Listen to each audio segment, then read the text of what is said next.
ராஜீவ் கொலை வழக்கில் குற்றம் சாட்டப்பட்ட பேரறிவாளருடைய தாயார் அற்புதமால் தற்போது தொடர்பு இருக்கிறார். அம்மா, இந்த ஆணையம் என்ன சொல்லியிருக்கிறது என்றால், பொதுவாக தூக்கு தண்டனை விதிக்கப்படுவதில் பயங்கரவாதம் மற்றும் நாட்டுக்கு எதிரான போர் தொடுக்கும் 2 குற்றவாளிகளை தவிர மீதமுள்ளவர்களுக்கு மரண தண்டனை விதிக்கப்படக்கூடாது என்று சட்ட ஆணையம் பரிந்துரை செய்துள்ளது. இது பற்றி நீங்கள் என்ன தெரிவிக்க விரும்புகிறீர்கள்? பயங்கரவாதம்ன்றது எதை வச்சு முடிவு பண்றாங்கன்னு தெரியலையப்பா. முதல்ல மரண தண்டனை தேவையில்லை எதுக்கா இருந்தாலும்ன்றதுதான் என்னோட முடிவு. அரசியல் காரணங்களுக்காக தான் நிறைய பேர் பழி வாங்கப்படுறாங்க இந்த மரண தண்டனையில. அடுத்து 2 நாட்டுக்குள்ள போர்ன்றாங்க, கை குளிக்கிட்டு வராங்க நம்ம பிரதமர், உடனே எல்லையில சுட்டுக் கொள்றவங்களுக்கு என்ன தண்டனைன்னு தெரியல. இது பயங்கரவாதம் அப்படின்ற வார்த்தையை அரசியல்வாதிகள் தான் பயன்படுத்துறாங்க. சட்டத்துல அப்படி ஒரு இதுவே இல்லைன்னு தான் நான் நினைக்கிறேன்.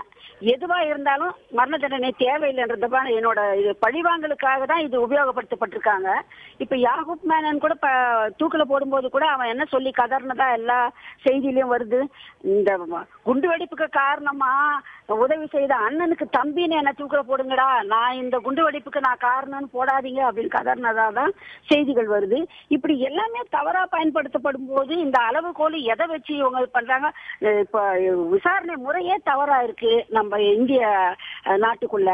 எல்லாமே பாத்தீங்கன்னா குற்றவாளியா ஒருவனை குற்றவாளின்னு சொன்ன பின்னாடிதான் விசாரணையே தொடங்குறாங்க.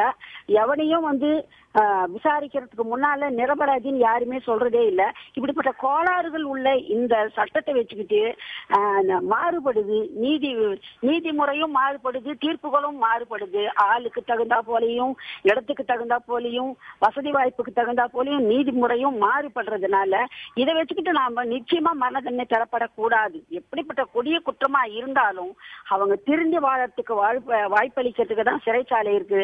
அதனால இதெல்லாம் கருத்தில் எடுத்துக்கின்னு இந்திய தேசம் நிச்சயமா மரண தண்டனை தேவையில்லைன்ற முடிவுக்கு வரணும் அப்படின்றது தான் என்னோட கோரிக்கை.